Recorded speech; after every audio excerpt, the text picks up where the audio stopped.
No início, eles tiveram muito cuidado para escolher o enredo correto, escrever o script com muita cautela, contratar os melhores atores, escolher o melhor cenário, pintar com a melhor tinta e escolher a melhor divulgação. Acreditavam eles que seria uma peça teatral mais amada, ovacionada na história do Brasil. O que eles não contavam é que ao longo do tempo, enquanto essa peça estava sendo produzida, os atores treinados e o cenário construído, as pessoas começaram a entender o que acontecia por trás das cortinas. Qual era a real intenção que dominava a atmosfera nos bastidores. O resultado disso é que depois de milhões e milhões envolvidos de dinheiro público nessa construção dessa peça fictícia, ninguém mais quer comparecer ao teatro. Já se sabe que é uma peça podre, com tinta barata, com atores comprados e que as intenções não são nem um pouco republicanas. E o resultado é esse. Depoimentos no STF escancaram fragilidades em tese de golpe e frustram a acusação contra Bolsonaro. Uma das principais batalhas que eles estavam travando era justamente a batalha de convencer a população de que Alexandre de Moraes e o STF salvaram o Brasil de um golpe de Estado terrível do Bolsonaro. Não colou. Hoje nós temos a maioria pedindo para que os prisioneiros sejam soltos, a maioria entendendo que isso não passa de uma perseguição política e não só isso. Os depoimentos que vieram à tona nessas últimas semanas agravaram ainda mais a percepção de que a justiça brasileira pode ser qualquer coisa menos justa. Esse caso chamou em específico a atenção. Felipe Martins. A forma como foi construída todo um enredo para prender o Felipe Martins, na ideia de que ele iria fazer uma delação sobre tortura, né, sobre presos, ele ia se render ao sofrimento e fazer uma delação, quando não deu certo, eles se viram desesperados tentando justificar a prisão dele. Documento forjado foi produzido, acredite ou não.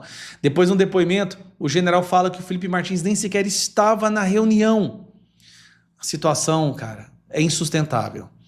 Mais cedo ou mais tarde, esse totalitarismo do judiciário vai cair.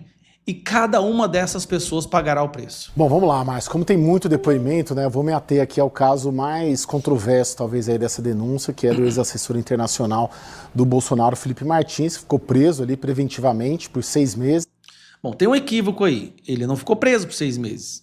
Ele está preso ainda. Tornozeleira, todas as segundas-feiras tem que se apresentar ao tribunal, ao fórum, para assinar. Não pode viajar, não pode trabalhar. Ele ainda está preso. Sob a acusação de ter fugido do Brasil lá com o Bolsonaro, mas depois confirmou que ele nunca havia deixado o país. O que o Freire Gomes, o ex-comandante do Exército, diz nesses vídeos? Ele cita o Felipe Martins 2 vezes, né? Na primeira, ele se antecipa, voluntariamente ele diz espontaneamente que nunca afirmou que o Felipe Martins participou daquela reunião com os comandantes. Olha que loucura. O cara nem sequer participou da reunião, mas ele é acusado como um dos grandes articuladores. Que é uma reunião central com o Bolsonaro, que o Bolsonaro teria apresentado a minuta do golpe. Freire Gomes... Minuta do golpe que ninguém nem leu ainda. Diz apenas que um assessor que ele não conhecia entrou, entregou um documento e saiu. E que quem disse que era o Felipe Martins foi o delegado da Polícia Federal durante a instrução do inquérito. Depois, nesses vídeos aí que nós vimos agora, o PGR, Paulo Gonet, insiste nessa questão, porque ela é controversa, ela é importante também para a PGR esclarecer, e pergunta se era o Felipe na reunião.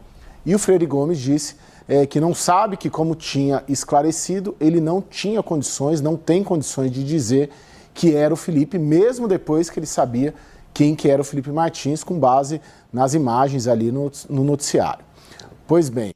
Ou seja, o general nem sabia, nem conseguia reconhecer quem as pessoas dizem que eram os principais articuladores do golpe.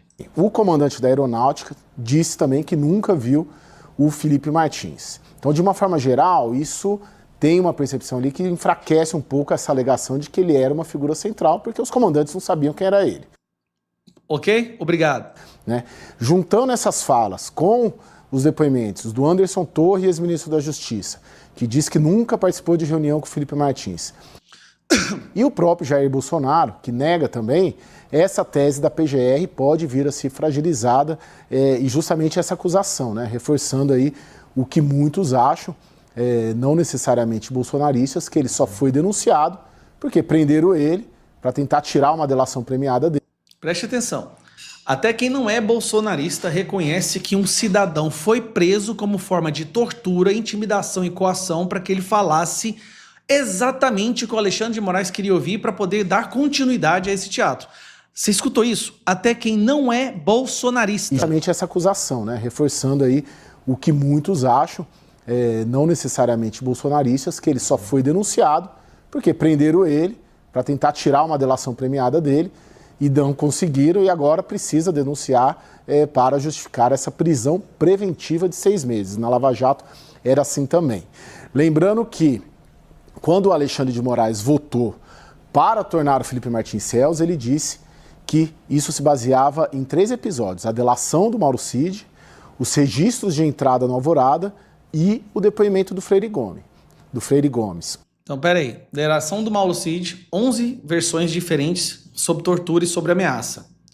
Registro de entrada na Alvorada. O cara era assessor do Bolsonaro, então ele com certeza ia entrar na Alvorada.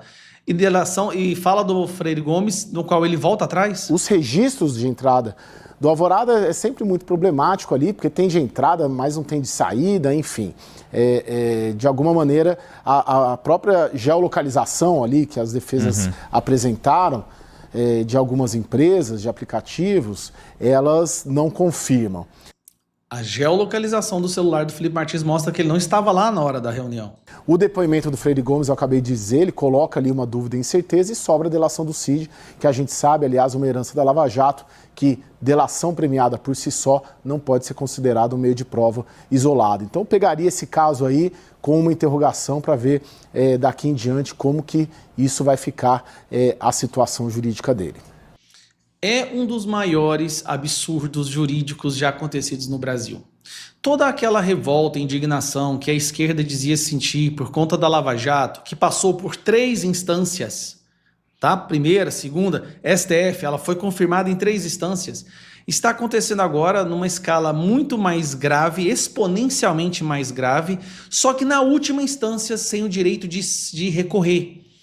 O Lula só não está preso hoje porque ele pôde recorrer para o STF, que achou que não conseguiu inocentar, achou uma tecnicalidade para soltar um criminoso.